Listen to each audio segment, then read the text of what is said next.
compte. Oui, en personne. Il y a bien longtemps, je travaillais pour le roi Soleil. Je m'occupais des finances du royaume sous la direction d'un certain Louis de Breteuil. Maintenant que je suis vieux, j'ai quitté la cour. J'ai 69 ans et je fais ce que j'ai toujours aimé, écrire.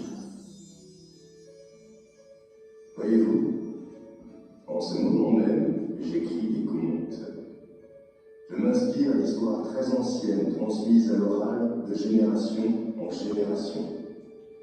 Au fil des lignes, j'explore des mondes merveilleux. Laissez-moi vous ouvrir la porte de mon imagination. Certains personnages, j'en suis sûr, ne vous sont pas étrangers. Si je vous parle de Cendrillon, je sais, à minuit, le carrosse redeviendra citrouille. de Bonhomme, Je dois m'enfuir. Mon père est devenu complètement fou.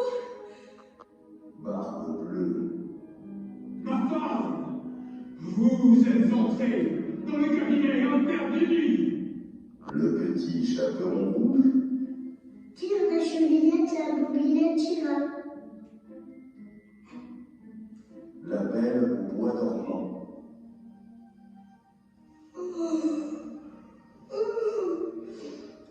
Oh, j'ai encore sommeil.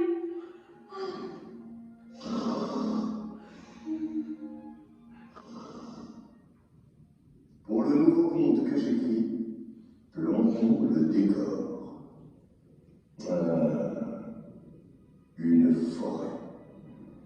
Une forêt sombre, où j'imagine un pauvre bûcheron, sa femme.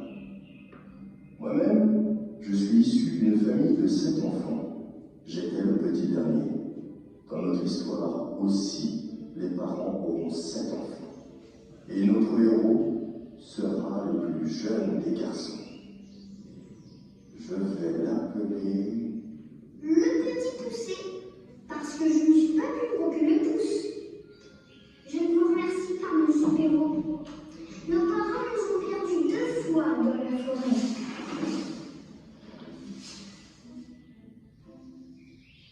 La première fois, j'ai rempli mes poches de galiban, que j'ai semé tout le long du chemin.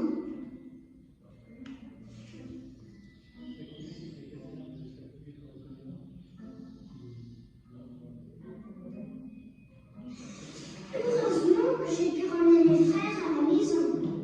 Et la deuxième fois, tu n'as pas pu remplir tes poches de cailloux. Tu t'es contenté de semer des miettes de pain. Que les oiseaux mangeaient. Nous sommes bel et bien perdus. Bon, Pousset, tu es le plus petit, mais tu es le plus courageux. Allez, regarde de ce côté-là, une lumière. Et savez-vous, nous avons trouvé refuge chez un ogre. De mieux en mieux, monsieur Perrault. Dès que l'ogre est entré chez lui, il a senti la chair fraîche.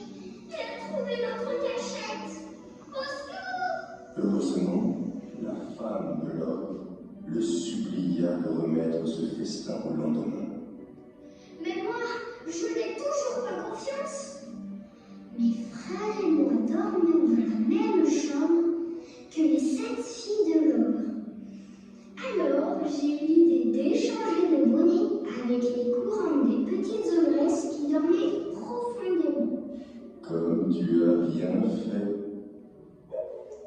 Au milieu de la nuit, l'ogre eut faim.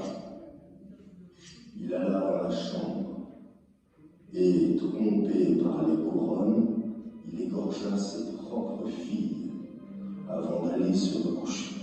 Mes frères et moi, je suis peur. Nous avons décidé de nous enfuir.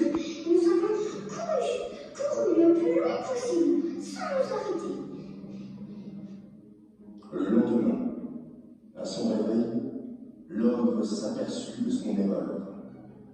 Il voulait se venger et il chaussa ses bottes de 7 lieues. Ce sont des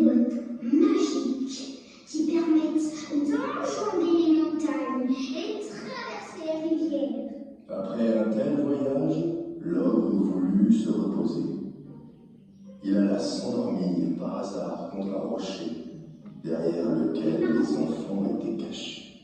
Par hasard, oui, qu'importe. Je profite de son sommeil pour lui tirer doucement ses bottes. Quelle ronfleur! Allons! Je chausse les bottes qui s'adaptent comme par miracle à ma taille. Je prends un peu d'élan. Me voici dans les airs. Waouh! Je vole! Je vole au-dessus des arbres. Je traverse les nuages. De ce côté, le château de Breteuil. Quelle merveille! Je vais enfin pouvoir retrouver notre maison.